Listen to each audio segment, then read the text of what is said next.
Аян, бірінші тарау. Бұл Иса Мәсіхтің көрініп, Құдайдың құпия жоспарын ашып, аян бергені туралы жазба. Құдай жақын арада болуға тиісті оқиғаларды өз қызметшілеріне көрсету үшін осы аянды Иса Мәсіхке тапсырды. Ол соларды қызметшісі Жоханға періштесін жіберіп білдірді. Ал Жохан көргендерінің бәрін, Құдайдың хабарын және Иса Мәсіхтің аян еткендерін баяндап берді. Осы пайғамбарлық хабардың сөздерін оқып беретіндер де, оларды тыңдап, жазылғандарды ұстанатындар да бақытты. Себебі бұлардың іске асатын уақыты таяп қалды. Жоханнан Азия аймағындағы 7 қауымға дұғай сәлем. Әрдайым бар. Мәңгі болып келген және болашақта келетін Құдай ие, оның тағының алдындағы 7 рухы және шынайы хабарды адал жеткізген Иса Мәсіх сендерге рахымын жаудырып, тыныштық сыйлай көрсін. Иса Мәсіх өлімнен қайта тірілгендердің ең бастысы, әрі жер бетіндегі патшалықтардың әміршісі. Мәсіх бізді сүйіп, өзін құрбан етіп, қанын төгуімен күнәларымыздан тазартып арылтты. Һәм бізді өз Құдайы және әкесіне бағышталған қызметкерлердің патшалығы қылды. Оның салтанатты ұлылығы мен құдіреті мәңгілік бола бермек. Аумин. Біліп алыңдар, Мәсіх бұлттармен қайтып келеді. Әркімде оны түйрегендер де Мәсіхті көзімен көреді. Жер бетіндегі барлық рулар үрейленеді. Ол туралы қайғырып, жылап еңірейді. Иә, ол солай болады да. Аумин. Бүкіл әлемнің билеушісі, әрдайым бар, мәңгі болып келген және болашақта келетін Құдай ие. Алғашқы да, соңғы да менмін. Дейді. Мен Жохан, сендердің бауырластарыңмын, және Иса Мәсіхке бола азап шегіп, оның патшалығына қызмет етіп, қайта оралуын төзімділікпен күтудегі серіктестеріңмін. Құдайдың сөзін және Иса Мәсіхтің шынайы хабарын уағыздағаным үшін Патмос аралында тұрдым. Емізге бағышталған жексенбі күні мен киелі рухқа ерекше бөленіп, арт жағымнан керней үні сияқты қатты дауыс естідім. Сол дауыс былай деді: Көргендеріңді шиыршық кітапқа жазып, мына 7 қаладағы сенушілер қауымдарына салып жібер. Эфес, Измір, Пергам, Тиатир, Сард, Филадельфия және Лаудики. Мен кімнің сөйлеп тұрғанын көру үшін жалт бұрылдым. Бұрылып қарағанда 7 алтын шам қойғышты көрдім. Олардың арасында адам баласына ұқсас біреу тұр екен. Ол етегі аяғына дейін жететін ұзын шапан киіп, кеудесіне алтын аспа бау таққан еді. Оның басындағы шашы ақ мамықтай әрі қардай аппақ, ал көздері оттай жалындап жатты. Аяқтары пеште балқыған қоладай жалтырап, дауысы сарқырап аққан судың гүріліндей естілді. Оның оң қолында ұстаған 7 жұлдызы бар екен. Аузынан 2 жүзіде өткір семсер шығып, беті тал түстегі күндей нұрын төгіп тұрды. Мен оны көргенде өлі адамдай алдына құлап түстім. Сонда ол оң қолын үстіме қойып, былай деді: Қорықпа, мен алғашқымын да соңғымын, әрі мәңгі тірімін. Мен өлген едім, ал енді мәңгілік өмір сүрем. Өлімнің де, о дүниенің де кілттері менде. Көргендеріңді, қазіргі барды және одан кейін болатындарды жазып қой. Сен менің оң қолымнан көріп тұрған 7 жұлдыздың және 7 алтын шам қойғыштың құпия мағынасы мынау: 7 жұлдыз 7 қауымның періштелерін, ал 7 шам қойғыш 7 қауымды білдіреді. Аян, 2-ші тарау. Эфестегі қауымның періштесіне былай деп жаз: Бұл оң қолында 7 жұлдыз ұстап, 7 шам қойғыштың арасында жүретін иеңнен хабар. Мен сенің істеріңді білем. Сен еңбек етіп, шыдамды боп келесің. Арам адамдарға төз алмай, өздеріне Құдайдың елшілері деген атақты таңатындарды сынап, өтірікшілер екенін анықтадың. Менің атыма бола еңбектеніп, көп ауыртпалықты басыңнан өткізгенде, шыдамдылық көрсетіп, қажымадың. Алайда, саған айтар наразылығым мынау. Сен алғашқы сенген кездегі сүйіспеншілігіңді жоғалтып алдың. Өзіңнің қандай биіктіктен құлдырағаныңды ойлашы. Өкініп, теріс жолыңнан қайтып, алғашқыдағы игі істеріңді жасайтын бол. Әйтпесе саған жуырда келемін де, шам қойғышыңды қауымдардың арасындағы орнынан алып тастай. Егер өкініп теріс жолыңнан қайтпасаң, осылай істейін. Бірақ сендегі бір жақсылық мынау. Мен жек көретін Николайттардың істерін сен де жек көресің. Құлағы барлар, киелі рухтың қауымдарға айтқандарын жақсылап тыңдап алсын. Жеңіп шыққан әркімге мен Құдайдың пейіш бағында өсетін, мәңгілік өмірді сыйлайтын ағаштың жемісінен жегізем. Измирдегі қауымның періштесіне былай деп жаз. Бұл бір кезде өлген, ал қазір тірі, алғашқы және соңғыдан хабар. Мен сенің істерің мен шеккен азаптарыңды, әрі жұтаң күйіңді білемін. Ал шынында сен рухани байсың. Яһудиміз, яғни Құдайдың халқымыз дейтіндердің сен туралы айтқан ғайбат сөздерінде білем. Шын мәнісінде олар шайтанның мәжіліс қанасы. Болашақта басыңнан кешетіндеріңнен қорықпа. Рас, шайтан кейбіреулеріңді түрмеге салып, сынамақ. Ал көретін азаптарың 10 күнге ғана созылады. Өлімге дейін маған адал бол, сонда саған мәңгілік өмір тәжін сыйлай. Құлағы барлар, киелі рухтың қауымдарға айтқандарын жақсылап тыңдап алсын. Жеңіп шыққан әркім екінші өлімнен зиян көрмейді. Перғамдағы қауымның періштесіне былай деп жаз. Бұл 2 жүзі де өткір семсері бардан хабар. Мен сенің істеріңді және шайтанның тағы орналасқан жерде тұратыныңды білемін. Бірақ менің атымды ұстанып келесің. Адал хабаршым Антипас сенің қасыңда, яғни Әзәзіл шайтанның тұрағында, өлтіріліп шейіт болған кезде де маған деген сеніміңнен бас тартпадың. Алайда саған айтар біраз наразылығым мынау. Араларыңда Балағамның ілімін ұстанушылар бар. Сол көріпкел ежелде Исраилге қарсы шыққан Балаққа халықты күнәға азғыруды үйреткен. Оларға жалған тәңірлерге шалынған құрбандықтардың етін жегізді, әрі азғындық жасатты. Сондай-ақ араларыңда Николайттардың мен жек көретін ілімін ұстанушылар да бар. Енді өкініп теріс жолдан қайтыңдар. Әйтпесе саған жуырда келемін де, сол қате ілімді ұстанушылармен аузымдағы семсеріммен соқсам. Құлағы барлар, киелі рухтың қауымдарға айтқандарын жақсылап тыңдап алсын. Жеңіп шыққан әркімді мен жасырылған маннамен тамақтандырам. Оған алған кісіден басқа ешкімде білмейтін жаңа есім ойып жазылған бір ақ тасты да сыйлаймын. Тиатирдағы қауымның періштесіне былай деп жаз. Бұл Құдайдың рухани ұлынан хабар. Оның көздері оттай жалындап, аяқтары балқыған қоладай жалтырайды.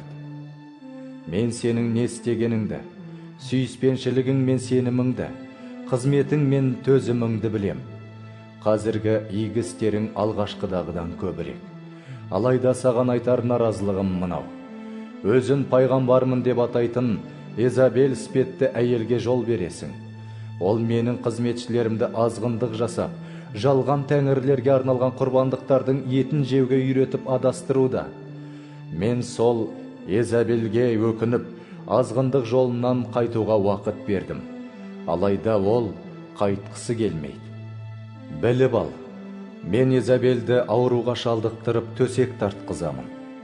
Егер сол әйелмен бірге азғындық жасап келгендер оның жаман істерінен қайтпаса, оларға да қатты азап шеккізем.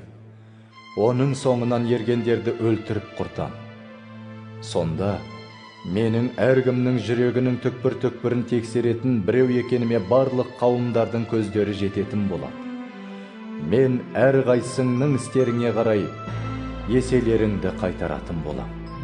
Ал Тиатирда маған адал болып қалғандарға, яғни осы арам ілімді қабылдамай, шайтанның терең құпиялары деп аталғанда үйренбегендерге былай деймін: сендерге тағы басқа ауыртпалық түсірмеймін. Алайда мен келгенше өздеріңде бар рухани игіліктерді берік ұстаңдар. Істерімді аяғына дейін атқарып, жеңіп шыққандарға халықтардың үстінен билік жүргізу құқығын сыйлаймын. Оларға қатаң билік жүргізеді. Қыш ыдыстарын лақтырып сындырғандай, қиқарлықтарын тас талқан етеді. Мен де әкемнен осындай билікті алғам. Мен жеңіп шыққандарға таңғы жұлдызды да сыйлаймын. Құлағы барлар, киелі рухтың қауымдарға айтқандарын жақсылап тыңдап алсын. Аян, 3-ші тарау.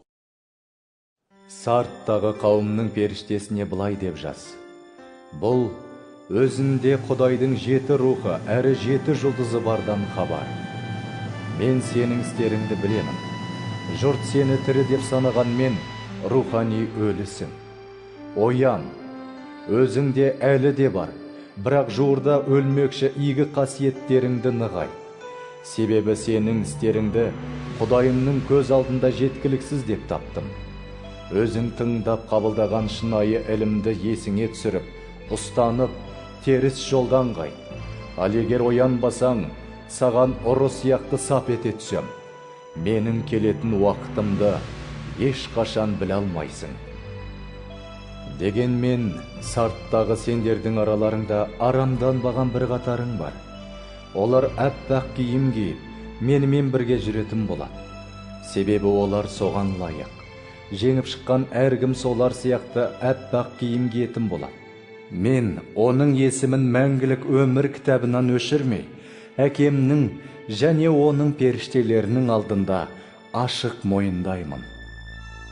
Құлағы барлар, киелі рухтың қауымдарға айтқандарын жақсылап тыңдап алсын. Филадельфийдегі қауымның хабаршысына былай деп жаз: бұл киелі де шынайыдан хабар. Өзімде Дәуіттің патшалығының кілті бар. Мен ашқанды ешкім жаба алмайды. Мен жапқанды ешкім аша да алмайды. Сенің істеріңді білемін. Міне, мен алдыңнан есікті ашып қойдым. Ешкім де оны жаба алмайды. Өзіңдегі күш азырақ болғанымен, сен айтқандарымды сақтап, менен танбадың. Тыңда, өздерін яһудиміз, яғни Құдай халқымыз десе де, олай емес. Өтірікші әрі шайтанның мәжіліс қанасы болғандардың кейбіреулерін саған берем. Расында оларды аяғыңа бас ұрғызып, өзімнің сені сүйетіндігіме көздерін жеткіздірем. Сен менің азаптарда төзімділік таныту туралы бұйрығымды орындап келгендіктен, мен сені осы дүниенің адамдарын тексеруге арналған бүкіл жер бетінде болатын азапты сынақ кезінде қорғаймын. Мен жуырда келемін. Жеңісіңнің тәжін сенен ешкім тартып алмау үшін, өзіңде бар рухани игіліктерді берік ұста. Жеңіп шыққан әркімді мен Құдайымның киелі үйінің бағанасы қылып қадірлеймін. Ол содан ешқашан шықпайтын болады.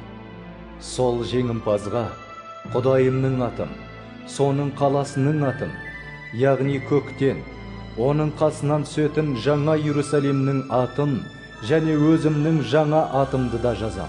Құлақтары барлар, киелі рухтың қауымдарға айтқандарын жақсылап тыңдап алсын.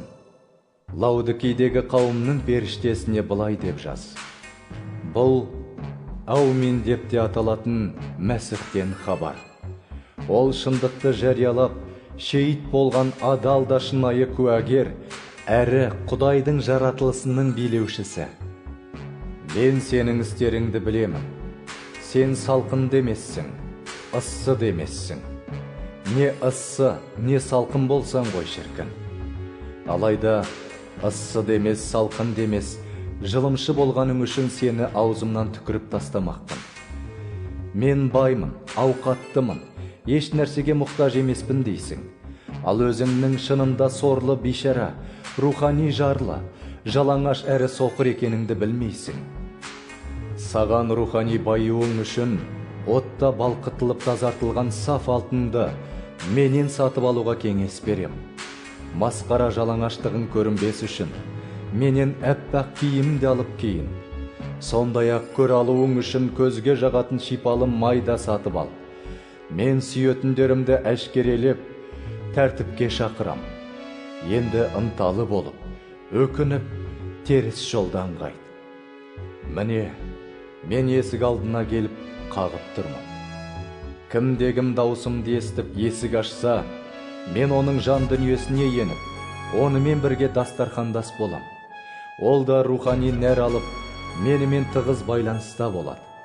Өзімнің жеңімпаз болып, әкеммен бірге оның тағында отырғанымдай, мен жеңіп шыққан әркімді де қасыма, тағымның үстіне отырғызам.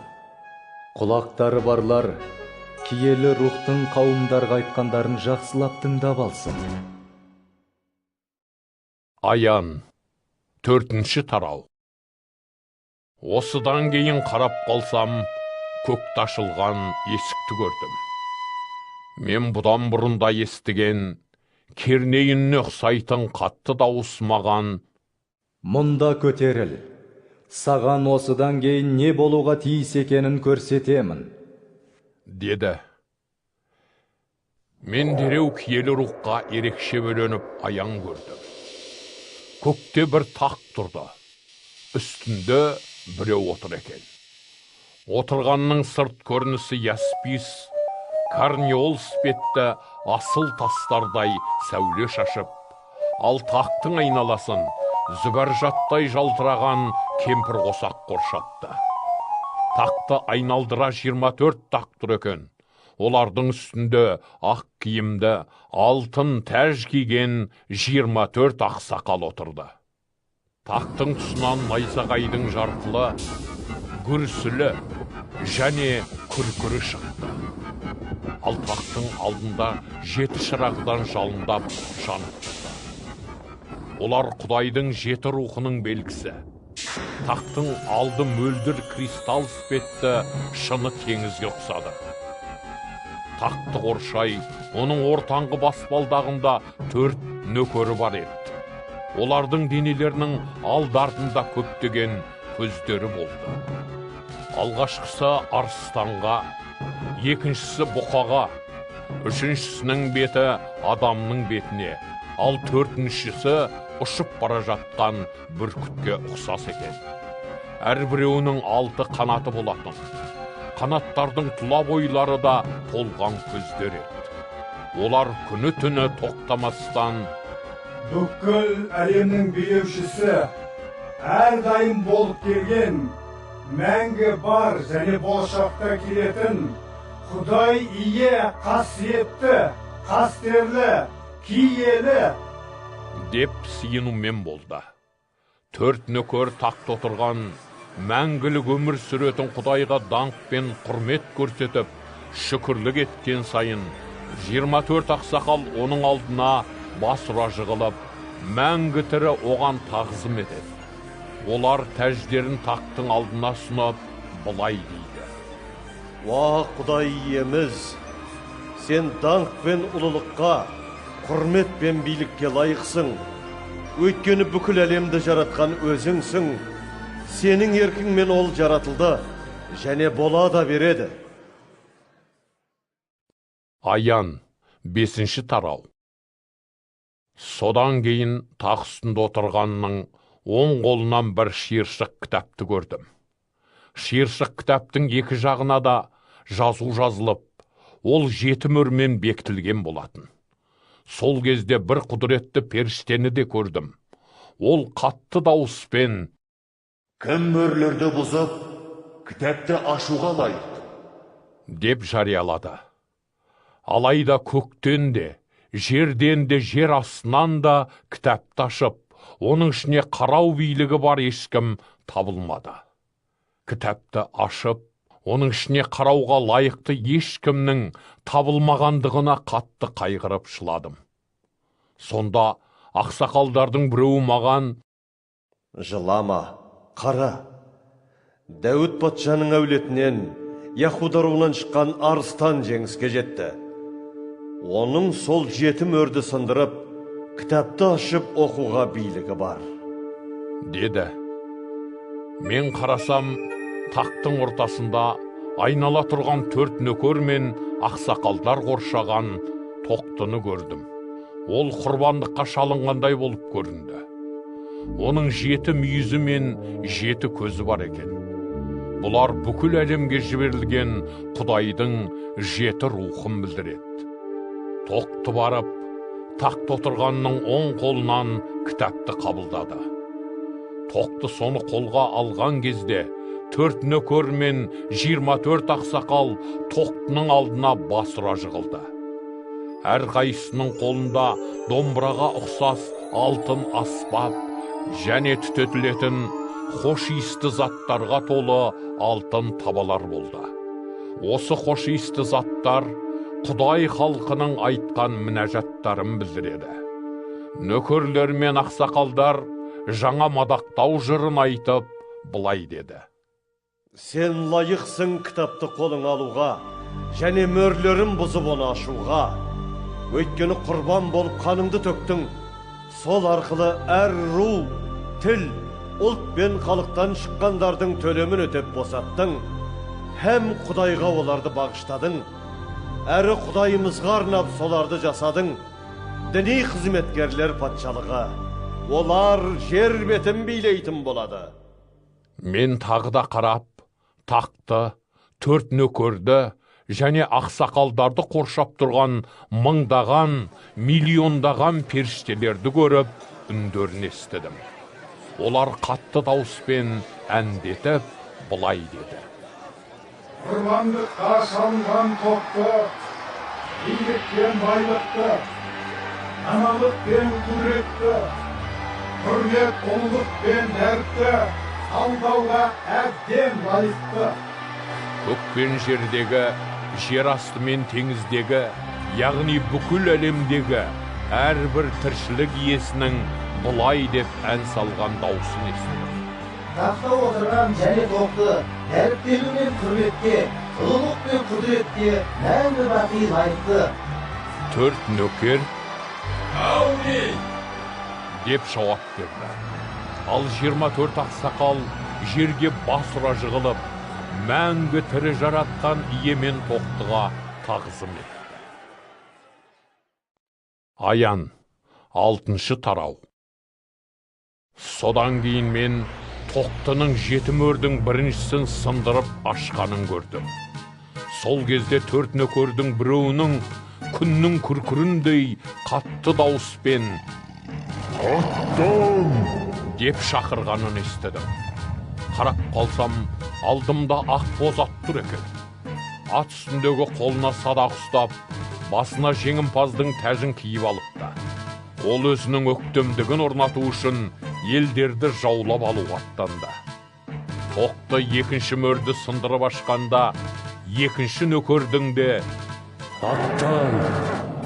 деп шақырғанын естідім. Сонда оттай қызыл ат шықты. Оған мінгенге адамдар бірін-бірі қырулар үшін жер бетіндегі бейбітшілікті жою билігі беріліп, үлкен семсер табыс етілді. Тоқты 3-ші мөрді сындырып ашқанда, 3-ші нөкердің де «Аттан!» деп шақырғанын естідім. Қарасам, алдымда қарат тұр екен. Үстіндегі салтатты қолына тараз ұстапты. Сонда мен нөкерлер жағынан шыққан: «Бір күндік еңбек ақыға тек 1 қадақ бидай, немесе 3 қадақ арпа ғана берілмек. Ал зәйтүн майы мен шарақты бүлдірме» деген дауысты естідім. Тоқты 4-ші мөрді сындырып ашқанда, мен 4-ші нөкердің де деп шақырғанын естідім. Қарасам, алдымда сұп-сұр құлқыл ат тұр екен. Оған мінгеннің есімі өлім, ал соңынан о дүние делінген еріпті. Осы екеуіне жердің 1/4 бөлігіне өктемдік құрып, семсер, ашаршылық, індет және жыртқыш аңдар арқылы құрту билігі берілді. Тоқты 5-ші мөрді сындырып ашқанда, мен құрбандық үстелінің астыңғы жағынан Құдайдың хабарын жариялап, сенімдеріне адал қалғандар үшін шейіт болғандардың жандарын көрдім. Олар қатты дауыспен: «Уа! Киелі де шынайы билеуші! Қашанғы сен жер бетіндегі адамдарды соттамай, төккен қанымыздың құнын талап етпей жүресің?» деген сұрақ қойды. Олардың әрбіреуіне ақ талу белгісі ретінде ақ шапан жабылып: Сендер сияқты шейіт болуға тиісті қызметтестерің мен бауырластарыңның саны толық болғанға дейін біраз уақыт тынышталып күте тұрыңдар деген жауап берілді. Тоқты 6-шы мөрді сындырып ашқанда қарасам, жер қатты сілкініп, күн қалың қара жамылғымен жабылғандай түнекке, ал ай түгелдей қаңқыл түске айналыпты. Жұлдыздар қатты жел шайқағанда ағаш басынан құлап түсетін, әлі де піспеген інжір жемістеріне ұқсап жерге құлап түсті. Аспан шиыршық кітап іспетті оралып ғайып болды. Әрбір тау мен арал да өз орындарынан қозғала жөнелді. Жердегі патшалар, ақсүйектер және байлар, қолбасылар мен күштілер, және күллі құл еріктілер үңгірлерге және таудағы құздардың арасына тығылып қалды. Олар таулар мен құздарға жалбарынып: «Үстімізге құлап түсіп, бізді тақта отырғанның көзінен таса қылып, тоқтының қаһарынан жасыра көріңдер. Олардың қаһарын шашатын күні жетті. Енді кім соған төзе алады?» деді.